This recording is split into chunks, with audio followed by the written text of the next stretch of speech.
Namaskar, good morning, Suprabhatam.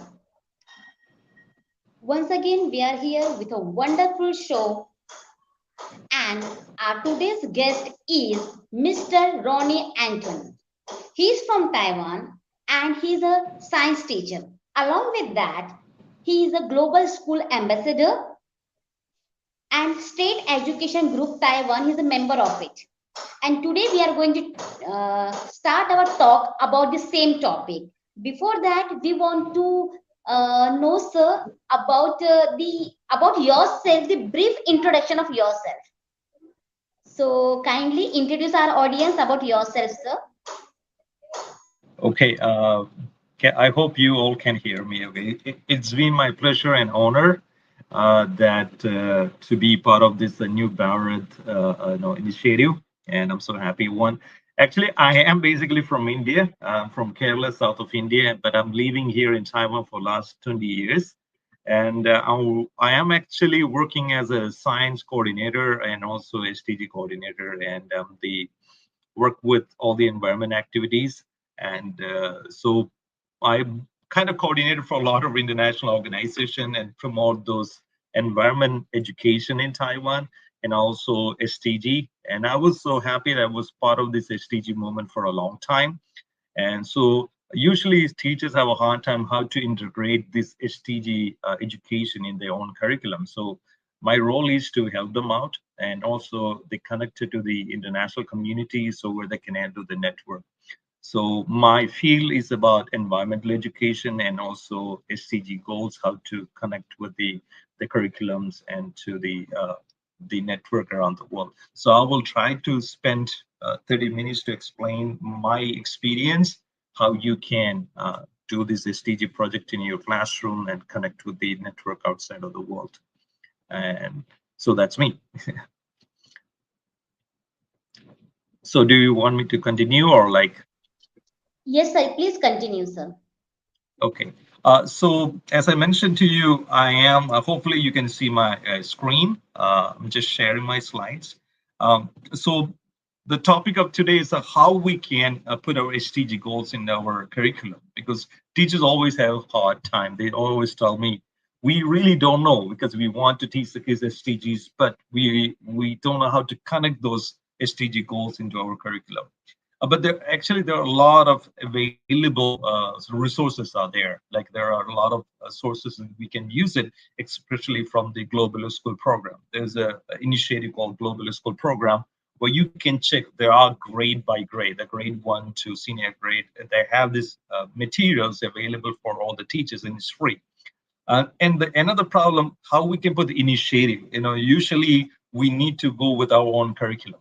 We need to have our own curriculum, and teachers think there's too much for us, and we need to finish our syllabus and how we can put it. So I usually say that one, connect to the one. You ask the topic and let the teachers just sit together, and then you connect to how we can connect the SDG goal. And usually I will say that one is now the student, like teachers connect, let the students to connect the SDG goal. So I put a one picture there, and then if you ask the one which SDG goal that you can connect to this one, it can be a lot. It's not just a one SDG goals. It can be like climate action. It can be pro consumption, cities and communities. So there are a lot of SDG goals are in one picture. So the same way, you let the students to have the choice. Let the students to choose what is the SDG goals they want to pick it. So print out something like this. So keep it in with you as a teacher, or if you have a smart board, you can use it in a smart board or print out this one and give to the students. And then when you start your topic or your lesson, you discuss about it. You can actually take a piece of paper like a newsletter or anything that you video. So have a warm up and let the students to pick the SDG goal that they think is important. So sometimes they'll say, teacher, we know this SDG, but maybe there are more than one SDG goal. It's fine. It's fine. Let them pick up one or two SDG goals. And then you started to walk through with them, and make sure students' agency is important. Make sure the students have the power to decide, then we decide. Okay, don't let the teachers to dictate what we want, but just guide through them. We can guide through them, the students, to say, let's focus on SDG goal number 30. or 14, okay? We focus on it because we know exactly what is the SDG goal. We want to work it. So you just guide them through, don't dictate. When they start dictating, students will lose the interest. So make sure students' agency is very important in SDG goals. And always be positive and optimistic. There is an environment of a lot of, pessimistic view, their environment is there, like nothing gonna work, everything is bad. Like we need to remove that negativity. We need to be more positive and optimistic for the students to say, let's find it. Let's find the solution. And that's more important. Be optimistic. And also, more important thing, when we try to pick the SDG goals or in our curriculum, we can think about global things, but make sure the students have an action that can do it in local one. If the students say, yes, I knew there's a problem in US, or I know the problem in some other places, but what that means to me. So make sure the kids can actually connect the action that's in their neighborhood. If they knew that the action means something in their neighborhood, they will feel more powerful and they want to do it. Otherwise, they will think, it's not connected to me. Why should I need to learn it? This is someone else's problem. So make sure they can do things locally and then they can think globally and then tell them, let's pitch this idea to people around the world. Maybe we get new ideas, we can share the solution that we got. Then students feel more powerful. And I used to sing the six R's, like recycle, those things. I put a one, always rethink, educators' role as the facilitators. Usually I hear in Taiwan, I call most of the students as a teacher. In Chinese, we call it lao. So I call most, I'm not say everyone, majority of my students, I call them as teacher. And they used to ask, why you call me as a teacher? And I know there are a lot of things I can learn from you. So educators, we need to rethink our role as a facilitator, just like a teacher thing. Okay, we need to be with them to learn from each other and relate, because we need to start to relate the SDG with the life around ourselves and do the research, because sometimes I'm not aware of a lot of things. So I need to learn with my students. And also we can actually bring those facilitators, someone who is specialist in that topic, we can bring them. We just need to be a facilitator and let the students to know that we don't know everything. There are a lot of things that we also need to learn, and we will learn together. Then the students also start to feel powerful. But the time when the students start to feel, no, teacher knows everything, that's not a good sense. Okay, let them feel that we are learning together and we can be also learn from each other. And reach out. We need to connect with others. Let the kids to connect to each other, and also they let them connect with the community, the parents.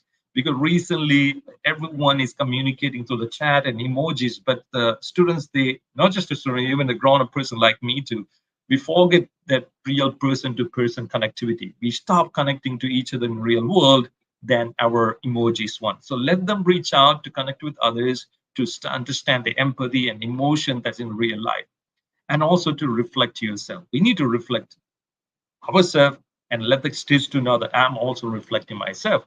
I used to tell my kids that I'm not good at time management. I'm not need to do this. I need to improve it. So I usually make the kids to reflect at the end of every lesson or unit, that how we can reflect and improve. And kids, students will take some time. I'll tell you, it's not an easy road. They will take a time because they need the trust. Teachers need to gain the trust. So it's a long process, because the trust is the word we need to get from the kids. It will take some time.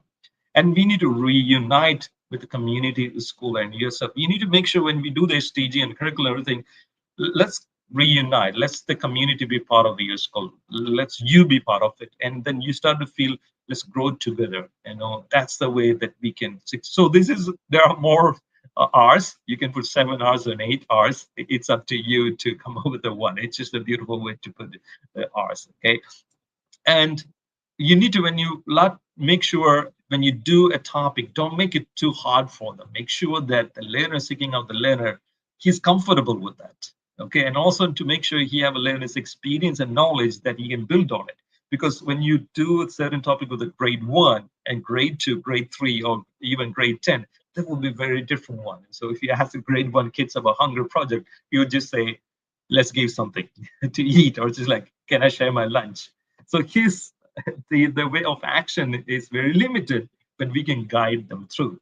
So my students actually do the hunger project and everything. So please don't think that a grade 1 kid can do what grade 10 kid can do. Okay, so you need to make sure that what their abilities, and also try to make them to learn more.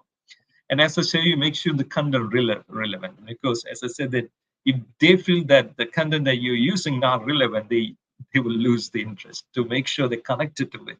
And also, like all the students, that if you look at in a classroom of 30 or 40, whatever the numbers are there, everyone learn different way. So we cannot use the one same way to teach everything. Some kids like to watch videos, some likes to read poems, some like to want to drawing a poster or different things. So we need to make sure the learning process, we can use the different teaching materials. Maybe sometimes we need to take the kids outside of the classroom. Some kids learn from the nature better than in a classroom. Some kids will learn from reading books. It's a difference. So make sure we don't cut everyone into the same box. Let them to get out of the box, and we can put in different boxes so we can learn it. And also enhance the learning environment. Sometimes the kids, they need that enhancement. Otherwise, they get bored. Because through the COVID, that online classes, they just started, some get bored, and then they're tired of that sitting in front of the TV and computer. So we need to enhance the learning environment in a different way. We keep always thinking, okay, and don't make it as a hard job for you. As I know, educators, sometimes you feel it's too hard because you have a lot of work to do. So I won't ask you to put every unit an SDG goal. No, I will ask maybe 3 goals in a year. That's enough. Don't put overburden yourself. If you overburden yourself, and everything become mechanical, it won't be nature. So you don't need to put every unit into SDG goals. Try 1 or 2. Then the next year you can make it 3. Okay. So I will never ask you to do it. Every unit in SDG goals, try with a 1, and the next year 2. So go on. That's the way to get an experience. And don't put a pressure on you. When you put a pressure on you, it won't be natural. It become mechanical. It's not good for the kids. And when you do the one, and try to make sure that that that to understand which subject area or content objective will you be teaching. Try to understand the one, okay, and then you can talk with the other teachers too, and then think about what is the impact that you can, which type of action will you take to community. So make sure there's impact. If the students, they feel that there is no impact, they get lose interest. They need to know there's an action, is that an action makes a difference, and I can do an action, they will do it. And this is a more important thing I feel. When the students feel that they do have a power to the action, and then action makes a difference, they will start to do it. Yes, as told you before, it will take some time. Initially, students, the trust is the lack of the trust is there. They will be naughty, they won't be not interested, but they will follow when the others are doing, and they start to feel others are getting noticed, and society and the community actually appreciate them, and everyone will join. And please don't think that in your classroom, if there is a 20 students, all the 20 students will be perfect. No, it takes time. Okay, if you get 10, I will be, that's a good time, a good number. You are succeeded. It will take time. Slowly, we can win praise. And to aware, so we need to like how the students will become more deeply aware of local or global issues. That recently there is like students, they live in their own buildings, and they're not aware of the things what are happening in their neighborhood. Also global issues.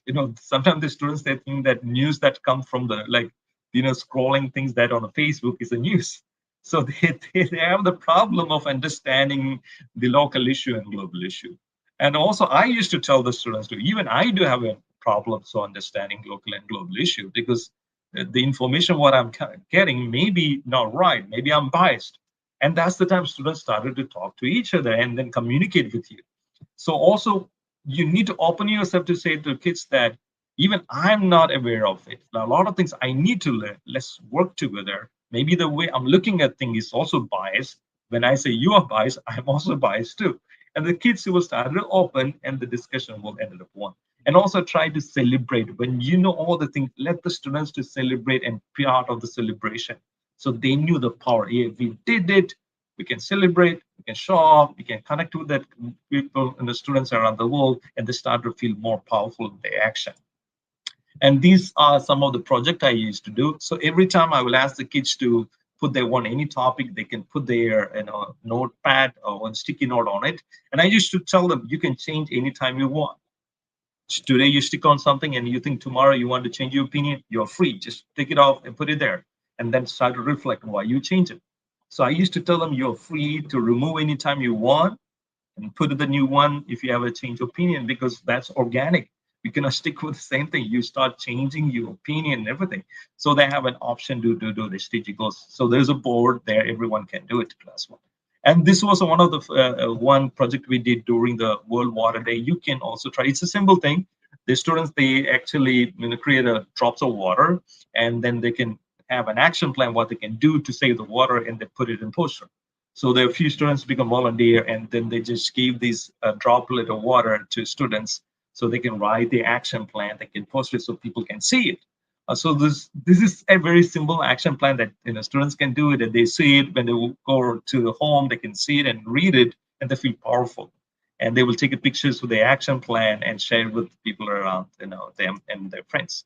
And this is from grade one. And I will make them to do in a simple action. They can explain things in pictures. Sometimes they can't explain things in words. I will say, okay, let's do with the pictures. What do you think sustainability means to you in the pictures? So they will connect it very well. They draw really cool pictures, and there's a QT I gave them so they can play around with each other, and they go to play with the senior high school students, and they love it because they think that this is cool. So it's a great one. You can try. You don't need to make it complicated, but simple as long as they can understand and they feel part of it. And this is we do very often. Every like twice in a month, we go out to do the cleaning. We do the recycling, and we take the kids to park and neighborhoods so they can pick up the trash and waste. So actually in Taiwan, they're well done. Actually, we don't have that big issues like other countries. But still in a park, sometimes you can find some garbages. Mostly they forget. They left, they just come there and forget to pick it up. So that's one. And also you will find in near bushes, and sometimes the bushes you will see that still there are people who hide the waste. So we need to take those waste from the bushes. But normally they do take care of their garbage properly. Is a good job. But still, kids learn it. Kids learn, and we collect the data, and we write what kind of waste they're collecting. Is a paper or something. Okay.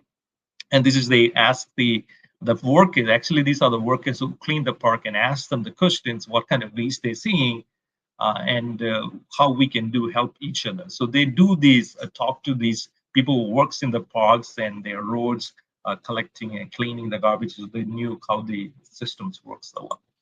And we become the part of the group, so kids feel powerful. They will work, age groups, different age group, they communicate each other, and they do posters, and they keep it there, and they try to promote their ideas to students around the world. So we give them opportunities to have the Zoom meeting with students around the world, so they can forward the ideas, and they can tell what the things are happening in their neighborhood. And they feel powerful because of the students' agency they feel. And we do a trip to like mountains, because this is a bicycle path. So students arrange these trips twice in a year. So we will invite the students around here, and they can join it. And we bike through the biking track, and we educate the people about the importance of the recycling and environment. So this is all done by the senior high school students. Teachers, we just sit and watch. We are not in a part of it. We give them the power. They decide everything, and they fix everything. They book their lunch, everything. We just go there as a advisor or just to watch it. That's it. That's our part. We make the senior high school students to be part of that job, to be responsible. And it been successful for last 2 to 3 years now, because the new senior high school students are working really hard to make the things happen. So we usually do during the winter time, because the weather is so nice for biking. Okay. And this is a hunger project. We did it last year, not like last semester. And actually, we work with the students from Indian school. There's a Brookfield International School in India. And the kids in Taiwan, for them to understand what is the hunger is very hard, because they really don't know the word hunger. I tell you the truth, because they don't know really what is the hunger means. Yeah, they will not eat food for dieting. That's very different than hunger is, right? So we need to educate the kids what the hunger means to people around the world. And then when they started to work for the students in India, and they saw the picture, they went to some slums in their train station, and they gave the food. That's the time my students started, oh, wow, that's a different one. We didn't know that. And that's the time students started to feel that empathy and emotion, and they started to connect with the students in India because they know that they are of my same age. And they told me, Teacher Rony, can we donate noodles? Because that's the main food product here. And I told them, I don't think students in India will eat noodles. So we need to think about cookies and everything. And they started to feel that connection of empathy, that how we can help. Because when they see the pictures, they started to connect. And because they are sincere to their emotions, they may say something like, wow, even they will say true way in a negative too, but most of them very sincere to their action. It was a really successful project. We cooperate with the students, and these are the one that we kept the one where in our school, so people can put the food materials, and so students, this is a grade for kids. So they promoted, they put the flyers to the neighborhood community, so they can actually bring those food, and we give to the group organization in Taiwan. Actually, they will take this connection of the food material, they will send to the people who in need outside of Taiwan, also in Taiwan. So the kids were so powerful. Even the grade 4 kids, they were really, yes, we need to do it. And they were every day will come and collect and check it. And they will try to make sure the food materials, they don't go waste, and were really good. So it was really powerful. I was so appreciative. And this another project is doing with the grade 3 kids. They collecting the soil samples around their cities, and to check that which soil is good, and they collecting the pH of it, and they also taking the nutrients value, and also they collect with the grow plants. So they will put the wheat into the soil samples and to see which soil is good for growing, and the amount of soil is there, how many earthworms or the one biodiversity soil is there. And this is done by grade 3 kids, and actually the grade 5 or 6, they're also helping them to do the pH and everything, because they need an assistant. And they're doing in their own time. This is their lunch break time. They come to the lab and they do by themselves. And they're going to make a map overlay on Google Map. This is, you can also try to do it. It's a very simple one because you can easily get the pH paper. It's easy to find those things. Okay. And this is done by grade 3 kids doing. And this is a grade 4 again. They learn about the conception, smart conception, or responsible conception. So we gave the money. Every group got a set of money. They go out and buy from the shops, and they need to self-reflect. It was really cool that they started to find that what are the needs they need to buy, and also they find how much plastic, packaging is there. That's the one they told us. They're like, too much plastic packaging and everything, and they were like, why can't we make it different and change? And I told them, like, let's write to those companies to change their packing systems. And they were so sharp, and they found that yes, we are actually creating huge amount of plastic on wrapping on almost everything. And so their reflection was really good, and they learned it when they go out. They started to learn it, and they knew how to buy things, because most of them they don't know how to buy things. Okay, so they learn it. And this is a group we do with the ENO. We go to the group farming place, and they help the group farmers there to create their farm and everything. Okay, so this is we done and also we have a organic garden project. One, the students are participating in it. So we grow our product, and we donate to old age home and people who need the help. Those places we donate our food crops. And this is a grade 1 students working on it. They come and pick them with the parents, and during the weekends, and we donate those things. We want the kids to be powerful. They can make the difference, and they're really into it. They're so happy they can do this works. Okay.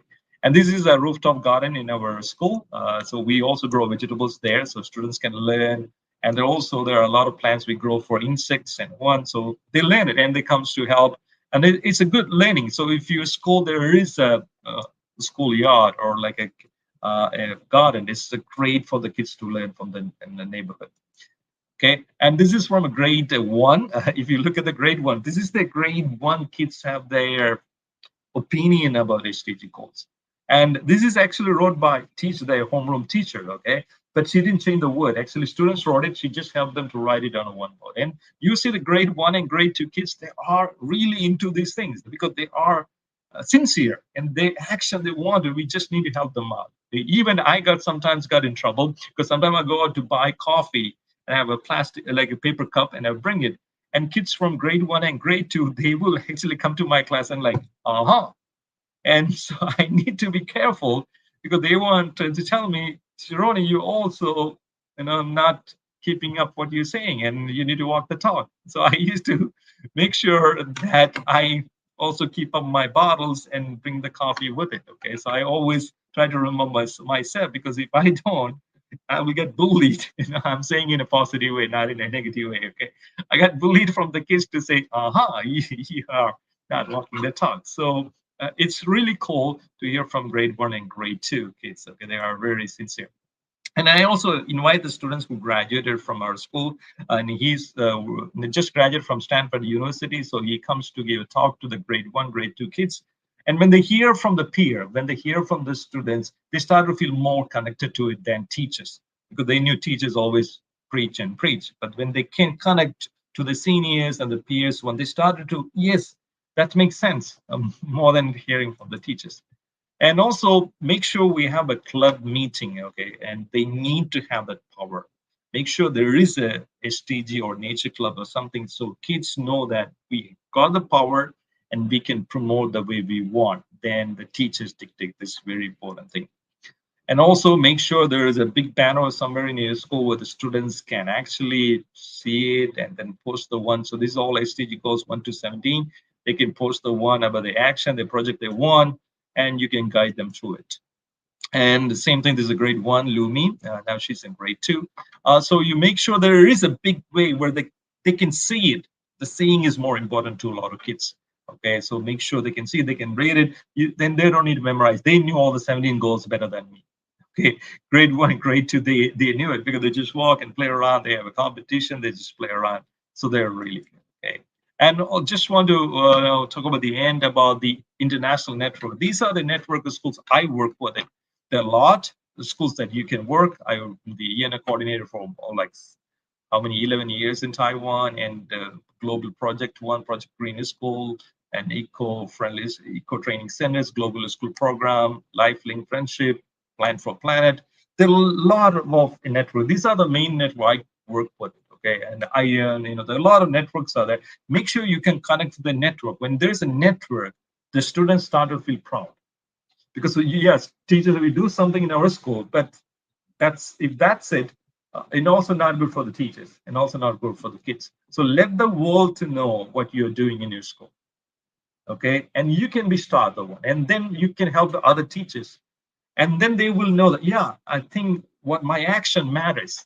Otherwise, they will think, oh, I have too much work, no one care about it. They feel not happy about it. So let them give the church its celebrate. So make sure teachers and we can help each other to connect to the network. That's more important thing. And so if you have any question, I think I'm almost there for 30 minutes. I need to finish in 30 minutes. So on. If you have any question, please feel free to ask me about the things that I can share with you. If you have any question, I hope I can answer in my way. I don't know everything, but I know something. And as I say, we are all just a drop of water. We need to add together the networks, share and care with each other. That makes a better world. If you have a question, please feel free to ask me, okay? Thank you so much, sir, for your brief introduction about this topic. Sir, tell us about your teaching style, how you teach in classroom, sir. Being a science teacher, what is the special things which you use there? I mean, especially strategies. First of all, I don't use textbook. I tell you the truth. I never carry a textbook with me because I just take the topic one, and I always think that how can I try to connect with the things in their neighborhood. Okay, so usually I come up with a topic that they can connect with the neighborhood, and let's start talking about it. Then I go to my unit, because I never comes with this is what you want to learn. No, I will ask them the questions like I will tell them these are the factual questions we need to cover, and there's a conceptual question that we need to cover, and also debatable question. So usually I start from the debatable question, and something not straight to the debatable question, something that connect to them and in their neighborhood, and that makes them the kids to know, I didn't know that this is happening in our neighborhood, and so they start to talk about it. So usually sometimes I bring them a part of the newspaper and give to everyone and ask them to read it and write all some pictures, or sometimes show them videos. So then I will ask them to talk about it, and I give them a time to they can think, share, and pair. So I make them group.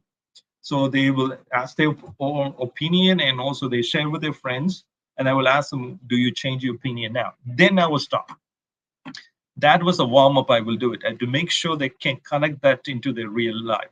Because I found that when you started teaching just some, facts, they think that there's no power, or like, yeah, I just memorizing something. So when they started to connect the things in there, and it's hard, and I tell you, it's not that easy. You need to constantly observe, and also constantly read newspaper, constantly try to understand what's happening in your neighborhood or in the world. Then you can connect. Because I know a lot of teachers used to tell me, oh God, it's really hard.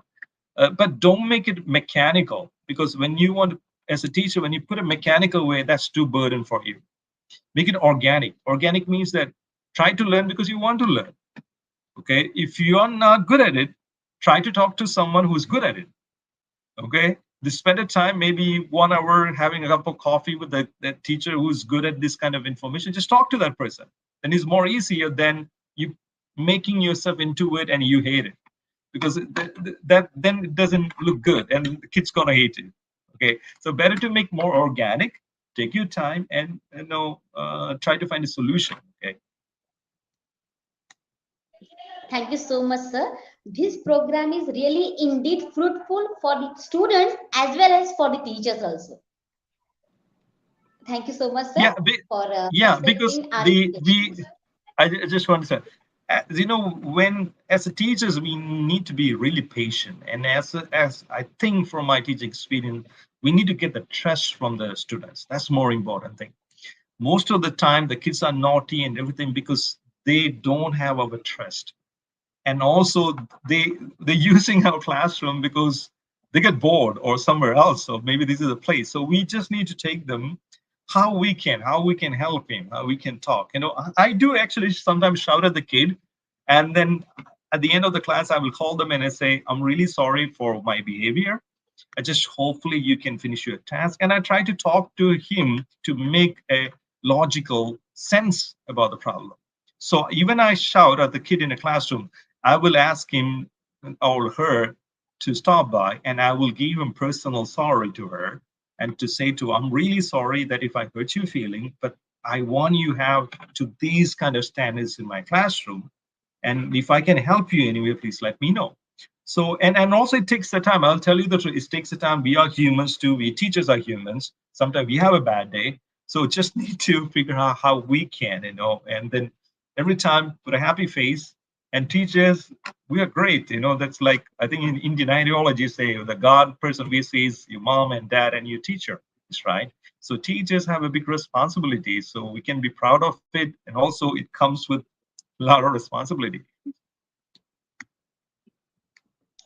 Definitely, sir. We have to be more patient. Thank you so much, sir. Namaste. Thanks a lot.